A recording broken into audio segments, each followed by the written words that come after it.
Thanks for joining. This is the eSkill 3 Key Factors to Improve Your Hiring Success webinar. We are thrilled to have Brice Laris with us, the Manager of Human Resources at Cimetrix. Brice, let's get started. All right, fantastic. So a little bit about this webinar.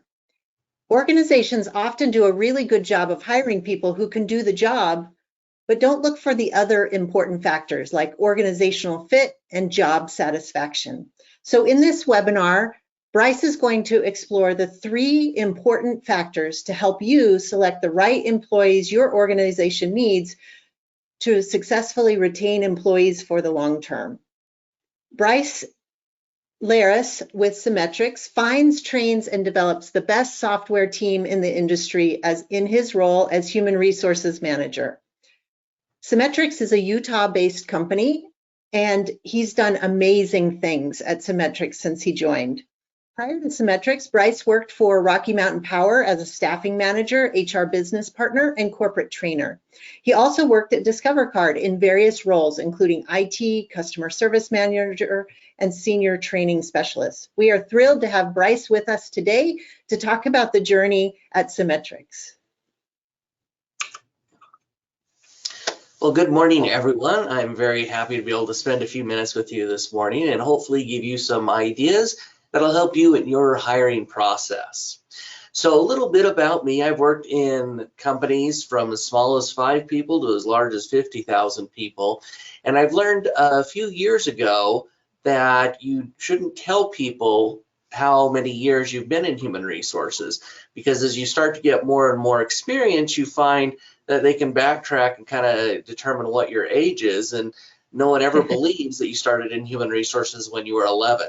So let's just say I have a number of years of experience, and I came to Cimetrix in 2018, and I was basically the 50th employee hired. And for those of you who are familiar with some of the HR laws, you know 50 is kind of a significant number. There are several different federal laws and state laws that start to come into effect for businesses once you are the 50th employee. And so that gave me the opportunity to really launch a full-fledged human resources department at Cimetrix. And since that time, we've been acquired by PDF Solutions, which has nothing to do whatsoever with Adobe Acrobat or any of those. So Cimetrix, what we do is we're a leader in providing software to semiconductor equipment makers. So all the microchips that are in your phone, that are in your computer, that are in your light switches now, in your light bulbs, all of those microchips start off as a silicon wafer or a semiconductor and become a semiconductor, become a microchip. Our software goes in the machines that create those semiconductor wafers, that create those microchips. But kind of our secret sauce, as it were, is that our software enables all of those different machines in the production line of creating that microchip to talk to one another. And as a result of that, when this machine's done, it can say, all right, next machine, it's time to pick up the chip, move it over to here, now time to move it over here, and enables these factories to be fully automated, run 24 hours a day, 7 days a week, 365 days a year. Our parent company, PDF Solutions, they are also in the semiconductor sector, and they work on technologies that allow people to test those chips, as well as the ability to track data analytics.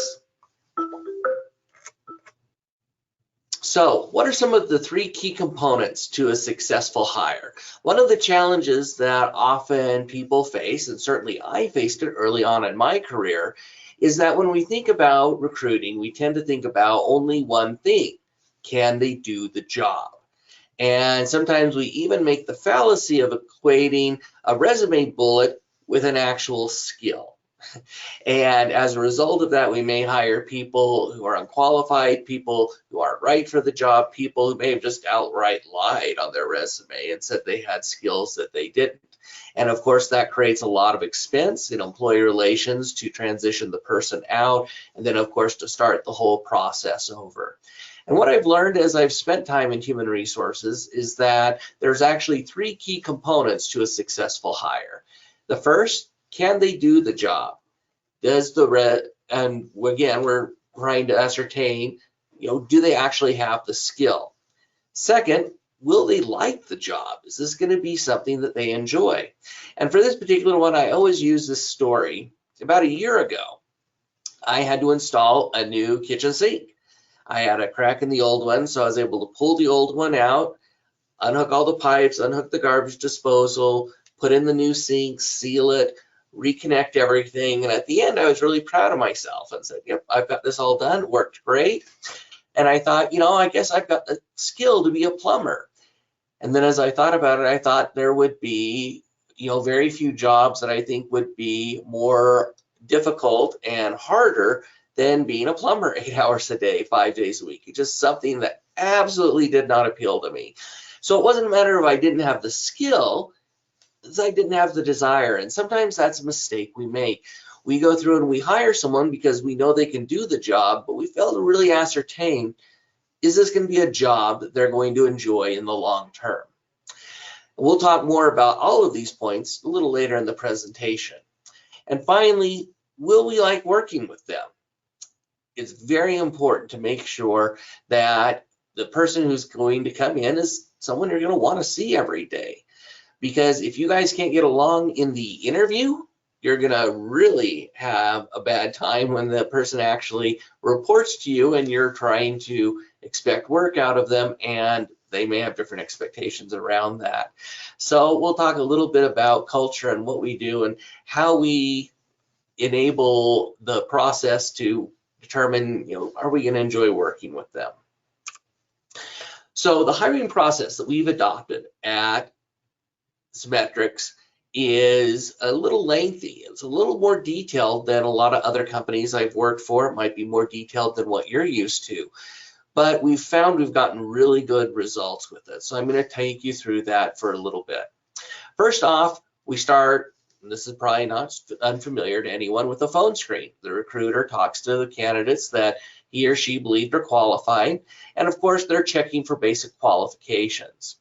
But one of the things that we do on our phone screen that is different than other companies I've worked at is that we educate them on our core values. At Cimetrix, we have some core values that we really try to implement into our culture.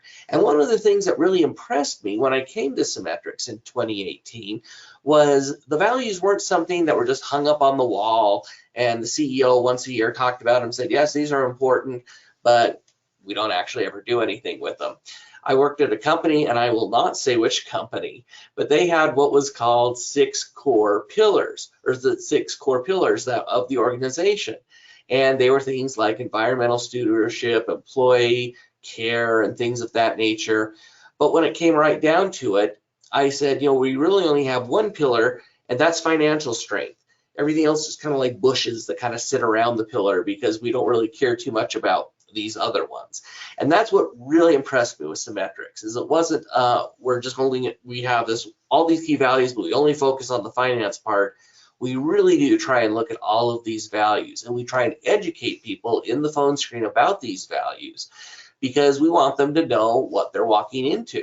If they're used to an environment where people may be sharp with one another, short with one another, that's not going to correspond with our value of treat everyone with respect.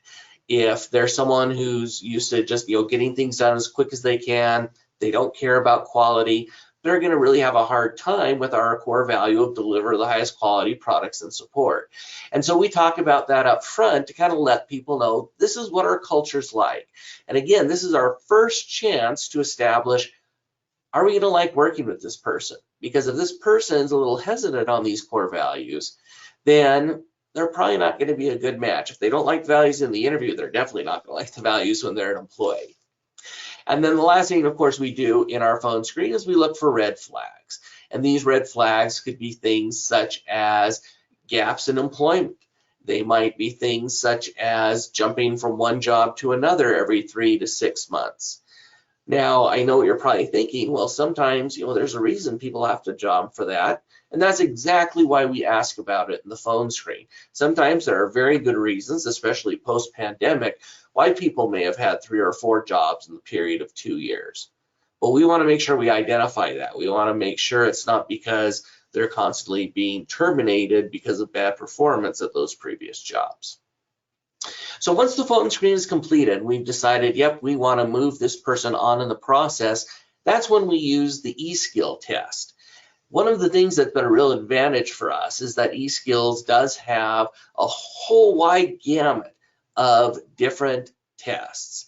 Now, being, of course, a software company and hiring software engineers primarily, enables us to test for things such as C#, C++, Java, and a whole variety of other different programming languages depending on what particular position we're hiring them for.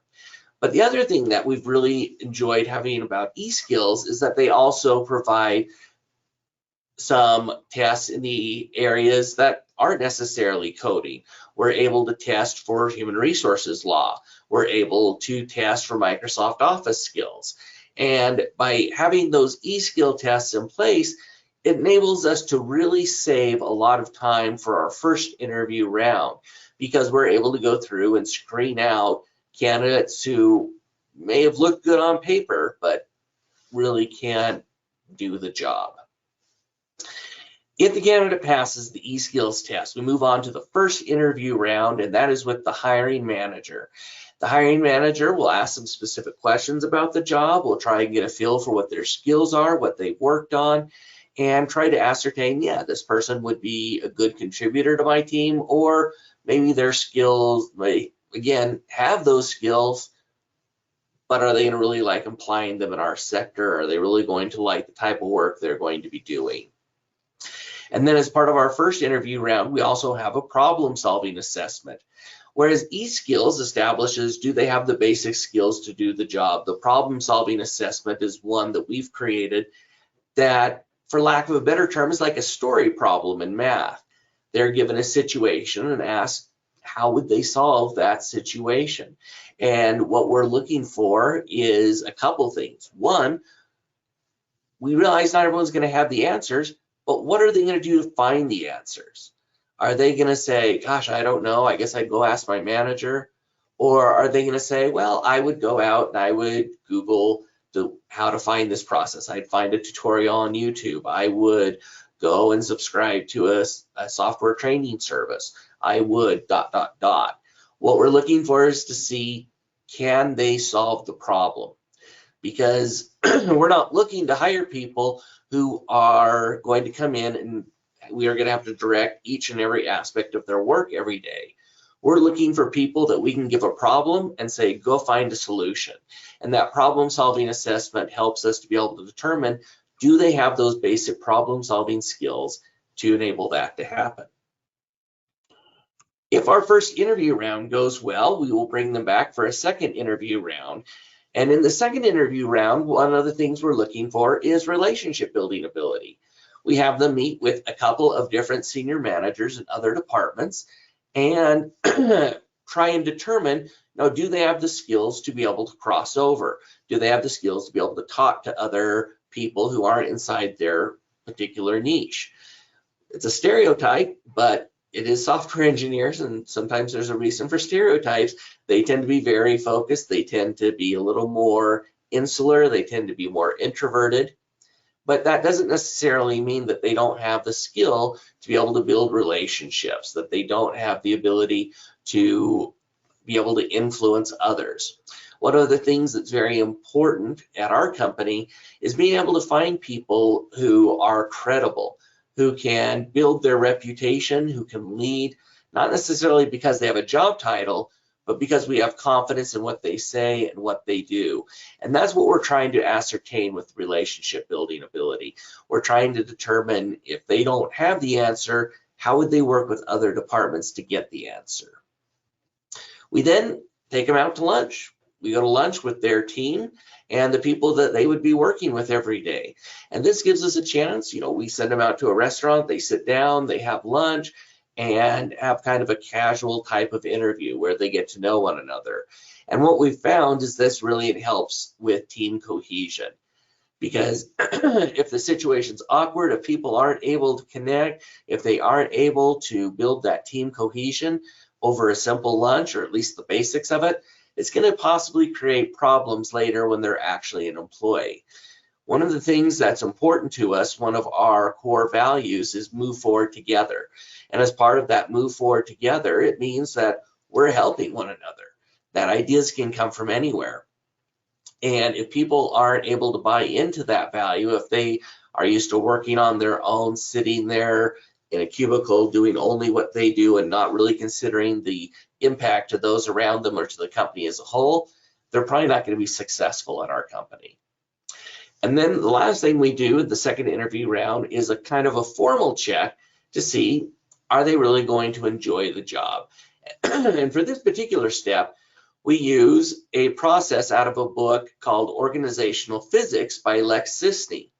Lex Sisney wrote a book where he basically equated how to run an organization with physics. And one of the things that he said the goal of the organization should be is to drive out entropy. Now, in physics, entropy is anything that disrupts an ordered system. In a business, it's basically the same thing. If you have bad quality products, it creates entropy. If you have bad relations with customers, it creates entropy. And if you have unhappy employees, it definitely creates entropy. And so what Lex was able to do was break down jobs into 4 different categories. And he authored what was called the PSIU assessment. PSIU stands for Producer, Stabilizer, Innovator, Unifier. And what we go through and do is we assess, what type of job is this? Is it a producer job? One where they'll be getting a lot of work done, where their energy is going to come from being able to make that checklist and at the end of the day go through and check those things off. Is the role going to be more of a stabilizer job? A job where they're going to be focused on quality, where they're making sure every I is dotted, every T is crossed, and making sure that they're able to be successful by bringing order to chaos, as it were. The I stands for innovator, and these are jobs where it requires them to be creative, to think outside the box, people who may be developing new products. It might be marketing, it might be advertising. All of those type of jobs tend to be I or innovator jobs. And then the U is unifier, and those are the jobs that work directly with people. And typically our jobs fall in, usually 2 of those 4 categories. We then do an assessment with the candidate and see, do we have a good match with those? Now, one of the things I always say, and I think is very important, is that the PSIU assessment, there may or may not be a good, what's called a good style fit. In other words, I might have someone who is a high innovator unifier who's applied for a producer stabilizer type role. But what the PSIU enables us to do is not to disqualify that person instantly, but enables us to have the conversation and to reset expectations.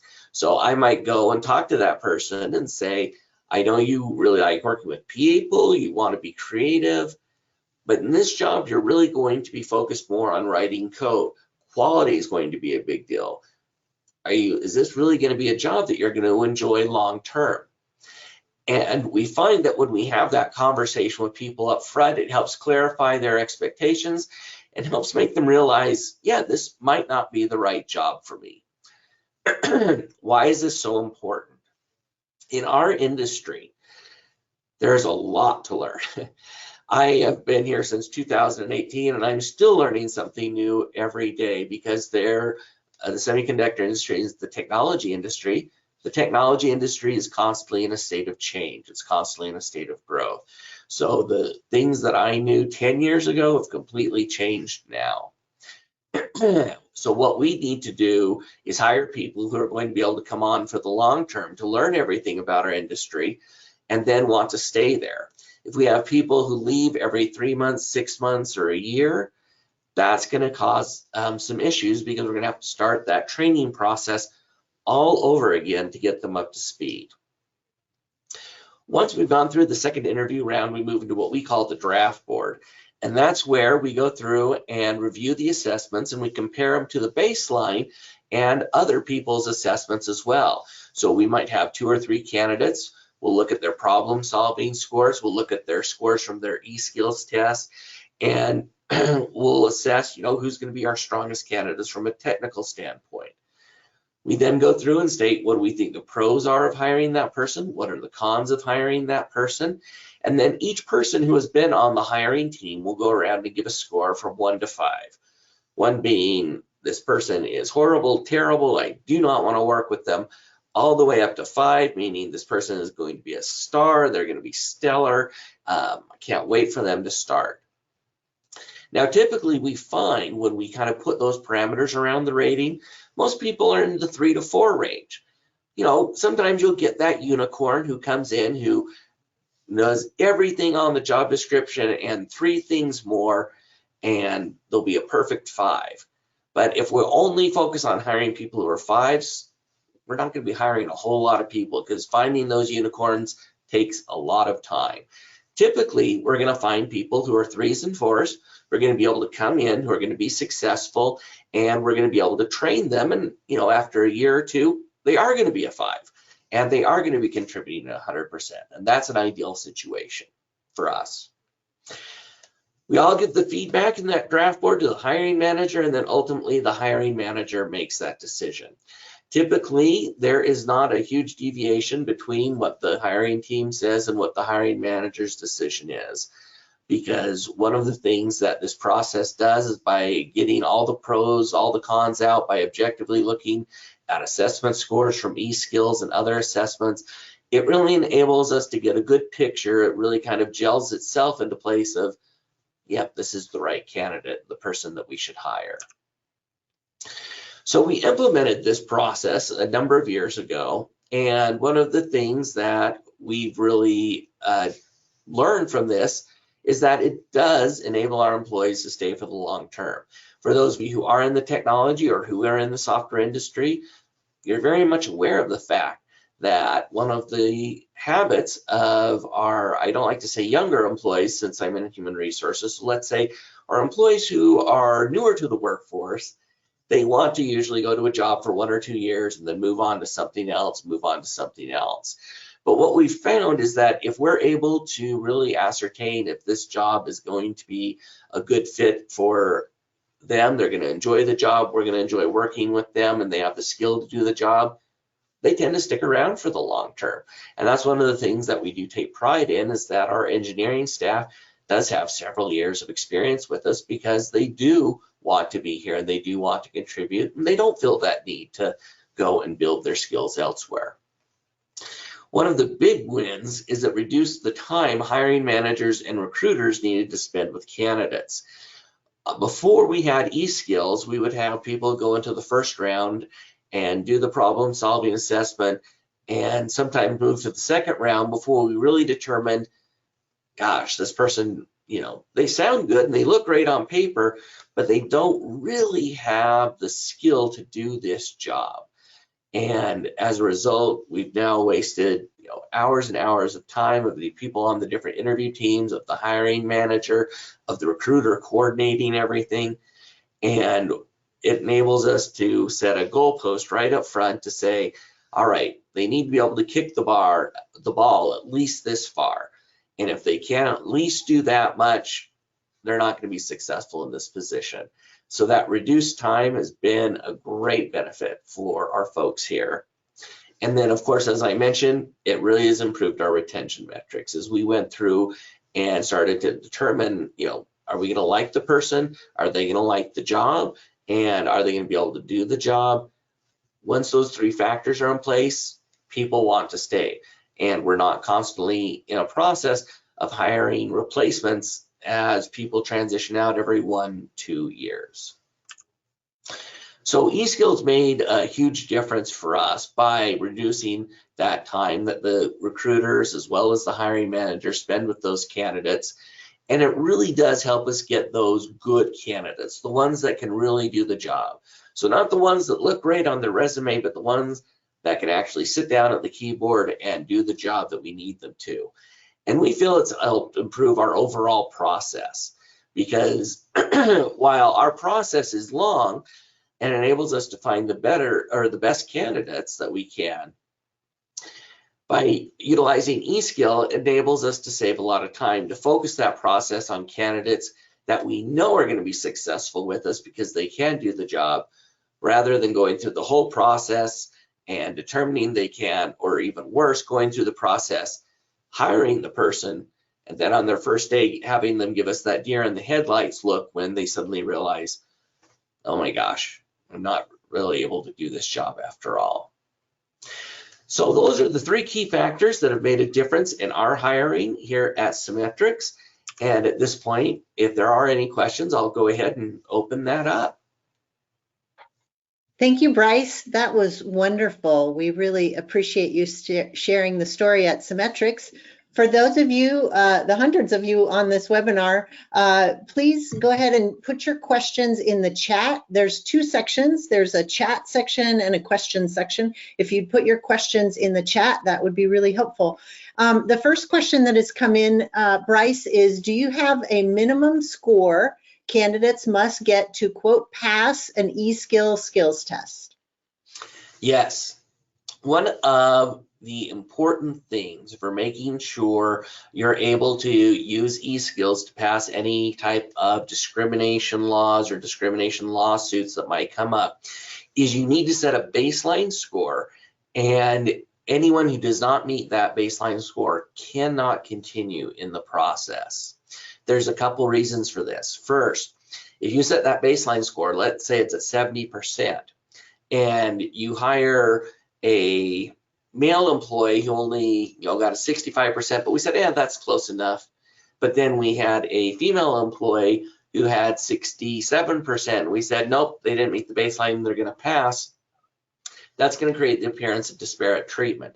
And so we have to go through and we have to hold everyone accountable and say, all right, this is the minimum score you have to work for us. And human resources responsibility is to hold people to that standard. The second reason that you want to have that standard in place is you actually want to have that test taken by people doing the job now.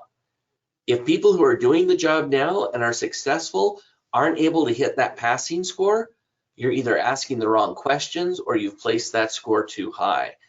Because if you have people who have been doing the job and are successful and they can't even pass the test, again, that can create problems. People start to say, well, why are you asking for these 3 skills if they're never going to use them? And is it because you're trying to screen out or marginalize certain classes of candidates? So it's very important to have in place that minimum score and to hold hiring managers accountable to it and not allow candidates to continue that don't meet that minimum score. Thank you, Brice. This process is really important, and you've been so thoughtful at Cimetrix about putting together a process that really works. How do you keep hiring managers from skipping steps in the hiring process because they're desperate to hire somebody quickly? So there's a couple different ways that we've done that. One of the things that I'm very fortunate in is that our culture is such that one of our core values is, of course, deliver the highest quality products and support. And we take that seriously in human resources. My highest quality product in human resources is the ideal candidate. And so when people say, can we rush this along? Can we skip this step? Oh, they really don't need to do this step. I say, I can't deliver on the values of highest quality candidate if we're skipping these steps, and that goes against our values. And typically that will solve the issue. However, if you don't have those key values in place, or you don't have the commitment to the values like our managers do at Cimetrix, then the other thing you might have to do is kind of the proof is in the pudding type of demonstration.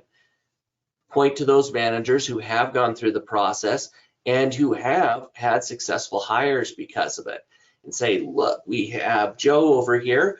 Joe followed through the process and we were able to hire Charlotte. Charlotte's been fantastic. She's done very well, but it's because we were able to ascertain at each one of those steps along the line that, yeah, Charlotte's going to be our best candidate. I don't want you to hire someone and find out because we skip steps that this is not the right hire for you, because then you're going to be in my office in a month saying we need to get rid of this person, and it's going to create a lot more entropy, a lot more work for you. And so those are kind of the 2 ways that we address that here at Cimetrix. That's great. And that communication and collaboration is so important. How has it been to work with eSkill as a company?